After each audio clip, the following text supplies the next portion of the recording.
এই গরু গরু গরু গরু গরু গরু গরু গরু গরু আল্লাহ গো এ ভাই এ কাকা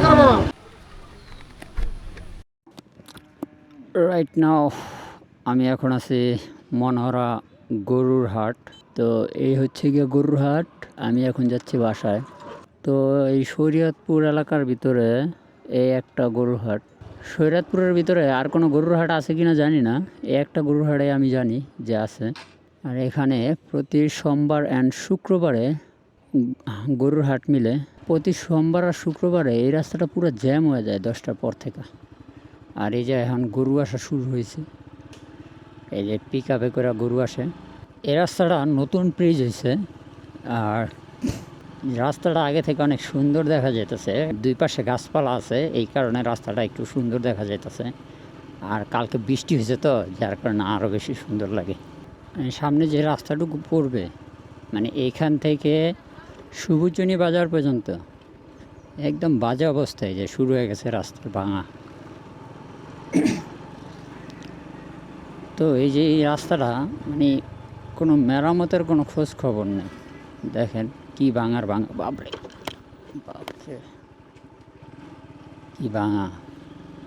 মানে এই শরীয়তপুরের সড়ক বিভাগ কি করে বুঝি না আসলে। এই রাস্তাটা অনেক দিন যাবৎ ভাঙা পড়ে, কোনো মেরামতের কোনো খোঁজ খবর নেই। এই যে সামনে দিয়ে ভাঙা, মানে অনেক ভাঙা আছে এই রাস্তাটাতে। মানে বালার বাজার থেকে শুরু করে একদম নাগেরপাড়া পর্যন্ত অনেক জায়গায় ভাঙা আছে।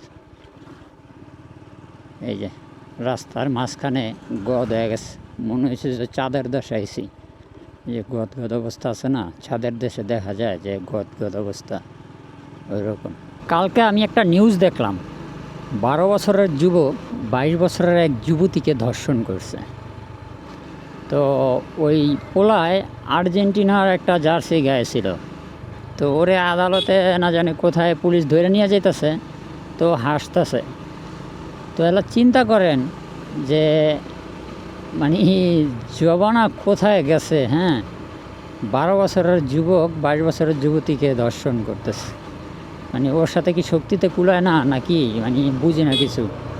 মানে এটা মানে হাস্যকর একটা বিষয়, আবার দুঃখেরও বিষয়, ঠিক আছে। এখন যারা ধর্ষণ করে, বাংলাদেশের যে আইন, এই আইনে দর্শক মনে করেন যে ধর্ষণ করার পর ছাড়া পাওয়া যায় বা পার পাওয়া যায় এই আইনে। তো এইটার বিরুদ্ধে কঠোর আইন প্রয়োগ করা দরকার আমি মনে করি। একজন দর্শক কোনোভাবেই যেন মানে সে ছাড়া না পায় এবং কি যথাযথ শাস্তি পায়, সেই ব্যবস্থা নেওয়া উচিত এবং কি দ্রুত। মানে যত দ্রুত দর্শকের বিরুদ্ধে কঠোর অবস্থানে যাইতে পারবে বাংলাদেশ প্রশাসন বা সরকার, তারপর বাংলাদেশের যে দর্শনের যে হারটা, এটা অনেকটাই কমে আসবে, অনেকটাই, ঠিক আছে। আমি মনে করি অনেকটাই কমে আসবে। বাংলাদেশের যে অবস্থা, যে হারে দর্শন হইতাছে, মানে মোবাইল দিয়ে একটু নিউজ ফিডে ঘাটাঘাটি করলেই দেখা যায় প্রচুর পরিমাণ দর্শনের হার বাইরে যেতেছে। আজকে মনে হয় সোমবার, হ্যাঁ, আর সামনে হচ্ছে গিয়া গরুর হাট। এক বিশাল গরুর হাট শরীয়তপুরের বুকে। এই গরু দেখলে আমার ভয় লাগে, কোন সময় কোন দিকে দৌড় দিয়া যায়। যে আজকে গরুর গাড়ির সিরিয়ালে এদিক দিয়ে সব জায়গা বইরা যাবো গা। এই দিক দিয়ে ঢুকে আমি বিশাল বড় অপরাধ করে লাইছি, কারণ এদিক দিয়ে বিশাল বড় জ্যাম লেগে গেছে। এই গরু গরু গরু গরু গরু গরু গরু গরু গরু আল্লাহ গো এ ভাই এ কাকা,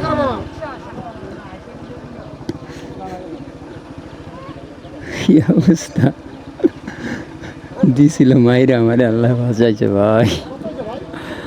এদিক দিয়া সোমবার আর শুক্রবার ভয়াবহ জ্যাম লেগে যায়।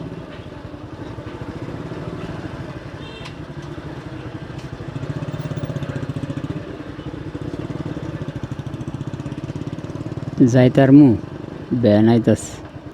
বিশাল বড় গরুর হাট।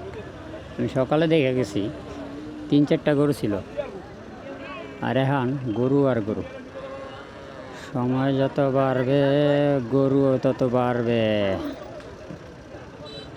ঠিক আছে। আর এদিক দিয়ে বিশাল বড় জ্যাম লাগে এই টাইমে। এদিক দিয়ে আসলে আসাটা উচিত হয় না, ভাবলাম ওই দিক দিয়ে রোদ্রে পুইরা আমি, যার কারণে এদিক দিয়ে ঢুকছিলাম। দেও পান খায়া কামড়া করছে কি, দাঁত মাত লাল বানালিস, খালি গরুর ডাক না হাম্ব হাম্ব হাম্ব। দেখছো কত গরু, গরুর চাইতে বেশি মানুষ। চিন্তা করো একবার, এই রোদ্রের ভিতরে গরুগুলারে কত কষ্ট কইরা। উপরে একটু ছায়া টাম্বুরা টাম্বুরা বা কিছু একটা দিয়ে দিতে পারতো না? এই পাশে ছাগলের হাট,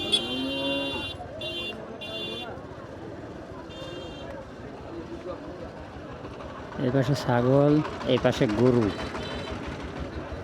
এই যে একটা গরু তো পাগলামি শুরু করে দিস, আল্লাহ গো। হ্যাঁ দিয়েছে পুরা রোডটারে তলায়। আমার কাছে মনে হয় এখানে গরুর চাইতে গরুর দালালের সংখ্যা বেশি। তো একটা সময় আমি এই যে শরীয়তপুর স্টেডিয়ামে এসে ক্রিকেট প্র্যাকটিস করতাম, আমার বাসা থেকে এসে প্রায় কত 14-15 কিলোমিটার হইব এরকম কিছু। তো এটার ভিতরে প্র্যাকটিস করতাম।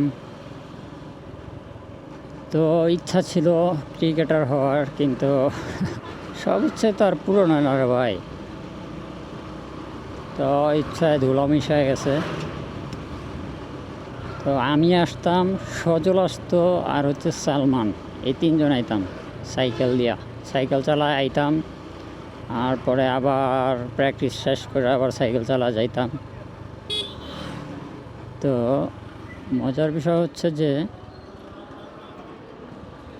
মানে মজার বিষয় না, কষ্টের বিষয়। সাইকেল চালাইতাম আর পর কোচ কইতো কি, যাও 5টা 7টা রানিং মেরাও।